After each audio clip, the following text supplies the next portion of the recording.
எல்லாரும் கூட கேட்பாங்க, எப்படி நீங்கள் 31 ஆண்டு போராடினீங்க? ஒரு ஆண்டு ஒரு ஒரு 6 மாதம் அப்படி தான் சிறையில் இருக்கிறவங்க குடும்பங்கள்லாம் வந்து போராடுவாங்க எப்படின்னு. எனக்கு அது சொல்ல தெரியலன்னு தான் சொன்னேன். ஓடுற ஓட்டத்தில் ஓடினேன். என் பையன் நல்லவன், தப்பு செய்யலை, அவனை காப்பாற்றியே ஆகணும், அது நம்ம கடமை. அது மட்டும்தான் என் மனசில் நின்னது. எல்லாரோட உதவியோட, எல்லாரோட அன்போட, எங்கே போனாலும் எனக்கு ஒரு 10 பேர் தெரிஞ்சவங்க வருவாங்க. அம்மா அம்மான்ற அந்த குரலில் நான் வந்து எவ்வளோ ஆறுதல் அடைஞ்சிருக்கிறேன். என் ஒரு பிள்ளைய சிறையில் வச்சுருந்தாலும் ஆயிரக்கணக்கான பிள்ளைங்கள்லாம் எனக்கு கிடைச்சாங்க. அந்த ஒரு அன்பிலையும் அந்த ஒரு ஆதரவிலையும் நான் ஓடினேன் இத்தனை ஆண்டு. இப்போ வந்து நான் முடிவுக்கு வந்துட்டேன்னு சொல்ல முடியாது. என் மகன் மாதிரி எத்தனையோ பேர் சிறையில் வாடுறாங்க. அவங்களுக்கெல்லாம் இந்த தீர்ப்பு ஒரு பயனுள்ளதாக அமையணும் அப்படின்னு தான் நாங்கள் ஆசைப்படுறோம். சட்டப்படி நாங்கள் போராடினது அதுக்காக தான், வேறு எதுக்காகவும் இல்லை. ஆக இத்தனை நாள் எங்களுக்கு உறுதுணையாக இருந்து எங்கள் பின்னால் உதவி செய்த எல்லாருக்கும் நான் ஒட்டுமொத்தமாக நன்றி சொல்லணும். இங்கே நான் வந்தது உதயநிதியை பார்த்து, மாரி செல்வராஜ் இருக்கிறதா சொன்னாங்க, நன்றி சொல்லலாம், நமக்கு உதவி செய்தவங்க இவங்கெல்லாம் அப்படின்றதுக்காக தான் இங்கே வந்தேன். அவனுக்கு ஒரு குடும்பம் அமைச்சு தரணும். நான் ஏற்கனவே சொன்னேன், ஆனால் அவன் திட்டினான். எனக்கு முழு விடுதலை வந்தால் அதை பற்றி பேசுமா, அது வரைக்கும் பேசாதேன்னு கூட சொன்னான். இப்போ அவன் முழு விடுதலை அடைஞ்சிருக்கிறான். அவன் சுதந்திர மனிதனாக எங்கேனாலையும் போகலாம், என்னனாலையும் செய்யலாம்.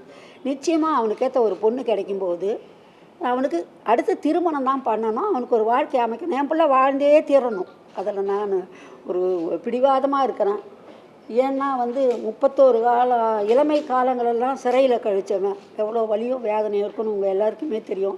எல்லாருக்கும் பிள்ளைங்க இருப்பாங்க, அந்த பிள்ளைங்க உங்கள் கண்ணெதிர்க்க வளர்ந்துருப்பாங்க, அவங்க என்னென்ன சுகத்தை அனுபவிச்சாங்கன்னு எல்லாருக்குமே தெரியும். அது மாதிரி எதுவுமே என் பிள்ளைக்கு இல்லை. இனிமேலாவது அவன் அனுபவிக்கணும். அதுக்காக நான் நிச்சயமாக அடுத்த முயற்சி அதுவாக தான் இருக்கும். நீங்களே சொல்லிட்டீங்க, சுதந்திர காற்றை கொஞ்சம் சுவாசிக்கிறேன், அனுமதி கொடுங்க. அதான் அதுக்கப்புறம்ன்றான். இப்போ அது நடக்கும்ப்பா. பெண் தேடணும், அவங்க வந்து இவன் மனசுக்கு பிடிக்கணும். நான் தேடுறதோட மட்டும் நின்று முடியாது, இவன் தான் வாழ போகிறோம், இவன் மனசுக்கு பிடிக்கணும். இவன் விவரம் தெரிஞ்சவனா இருக்கணும். கொஞ்சம் எதுவுமே பார்த்தவன் இல்லைப்பா. இந்த இல்லை 31 ஆண்டு அவன் வெளி உலகத்தையே பார்க்கல. இப்போ எல்லாம் பார்க்கணுன்னு ஆசைப்படுறான். அதுக்காக சரி அதெல்லாம் பார்க்கட்டும், அதுக்கு இடையில இதையும் பார்ப்போம். சரிப்பா, எனக்கு புரியுது. நான் தான் சொன்னேன், ஊடகம் அது இதெல்லாம் என் பக்கம் நின்ன மாதிரி யாருக்கும் நின்று இருக்க மாட்டாங்க. எல்லாம் என் உணர்வுகளை வெளிப்படுத்துறவங்க தான். அவங்க மூலமாக வெளி உலகத்துக்கே எல்லாமே இதுவாச்சு. ஏன்னா எங்களுக்கு மறைவு எதுவுமே இல்லை, எல்லாம் வெளிப்படையாக வச்சுருக்கோம்.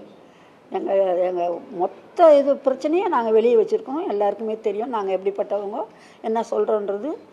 அதனால் நான் எல்லாரையும் தான் நான் வந்து என் குடும்ப உறுப்பினர் மாதிரி தான் நினச்சிதான் எல்லாத்தையுமே வச்சுருக்கிறேன். அதனால் இல்லை இல்லைப்பா, வேணாப்பா வேணாம். அவங்க இந்த பரோல் கொடுத்து, இந்த பெயில் கொடுத்து, இது மாதிரிலாம் உதவி செய்து இவன் உடல்நிலைக்கு அவங்க வழிவகை செய்ததே எங்களுக்கு பெரிய நன்றி. அரசு பார்த்தீங்கன்னா மூத்த வழக்கறிஞர் திரு ராகேஷ் திவேதி அவரை வச்சு வாதாடினாங்க, திறமையாக வாதாடினாங்க. அடுத்தது இதில் வந்து மாநில அரசுக்குள்ள அந்த அதிகாரத்தை சொல்கிற வகையில் அவங்க வந்து அஃபிடவிட் ஃபைல் பண்ணாங்க. என்ன அரசியல் சட்டத்தில் என்ன இருக்கோ அதில் ரொம்ப தெளிவாக அதில் உறுதியாக இருந்தாங்க. 2014 விடுதலையாக இருக்க வேண்டிய நிலையில் இவ்வளோ நாள் காலதாமதமாக இருக்குது. அதுக்கு என்னென்ன சிக்கல்லாம் இருந்தது, என்னென்ன அது இல்லை, அது உங்களுக்கெல்லாம் தெரியாது என்னப்பா இருக்கு சொல்லு. இல்லை இல்லை இல்லை, நீங்கள் உங்கள் எதிர்பார்ப்பு தெரியாது. ஆமாம், காலதாமதமாக இருந்தது. இந்த எதிர்பார்ப்பு ஏமாற்றம் படி இப்போ 98 வந்திருக்கணும், குறைந்தபட்சம் 2014 வந்திருக்கணும். இந்த 8 ஆண்டுகள் தான் உண்மையிலே மன அழுத்தம். அண்ணன் நீங்கள் சொன்ன மாதிரி தான்.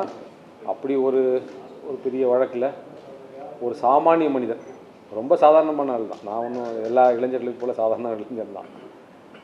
அப்படி ஒருத்தர் சிக்கிட்டா எத்தனை வகையான துன்பங்களை அடைய முடியும் அப்படின்றதுக்கும், அல்லது எப்படி அந்த துன்பங்களை எல்லாம் கடந்து வர முடியும் அப்படின்றதுக்கும் ஏதாவது ஒரு பயனுள்ளதாக இருந்தால் எனக்கு மகிழ்ச்சியாக இருக்கும். நான் அப்படி ஏதாவது நான் 31 ஆண்டுகள் துன்பப்பட்டேன். என்னுடைய அனுபவங்கள் சில நேரங்களில் அடுத்து இது மாதிரி ஒரு இளைஞன், ஏன்னா அது ஒரு ஆக்சிடெண்ட், இந்த ஆக்சிடெண்ட் யாருனாலும் நடக்கும், எல்லாருக்கும் வெளியிருந்து பார்ப்பாங்க, வெளியிருந்து பார்க்கும்போது சிறை வந்து நமக்கு சம்மந்தம் இல்லாததாக இருக்கும். வண்டி ஓட்டும் போது நம்ம எல்லோரும் என்ன நினைப்போம்னா நம்ம ஆக்சிடெண்ட் ஆக மாட்டோம் தான் நினைப்போம், ஆக்சிடெண்ட்டில் மாட்டாது வந்து அதுக்கு பிறகு தான் ஆக்சிடெண்ட்டு. அந்த மாதிரி நிறைய பேர் நாங்கள் உள்ளே பார்த்துருக்கோம்.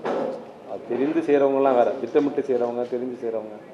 இது மாதிரி சென்சேஷனல் கேஸில் வந்து அந்த மாதிரி நிறைய ஆக்சிடெண்ட்ஸ் நடந்திருக்குது உலக வரலாற்றில். அது பெரும்பாலும் அந்த சென்சேஷன் வந்து என்ன பண்ணிடும்னா நம்ம மனசை மயக்கிறோம், அது இல்லாத இருக்குதுன்ற மாதிரி காட்டும் இல்லையா.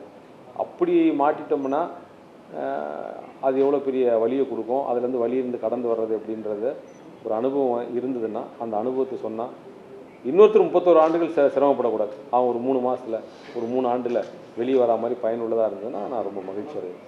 இதே மாதிரி சேலம் மாவட்டத்தில் நடக்கிற எல்லா நியூஸ் அப்டேட்ஸையும் உடனுக்குடனே தெரிஞ்சுக்கணும் அப்படின்னா ஜஸ்ட் நவ் சேலத்தினுடைய இன்ஸ்டாகிராம், ஃபேஸ்புக் பேஜை ஃபாலோ பண்ணுங்கள்.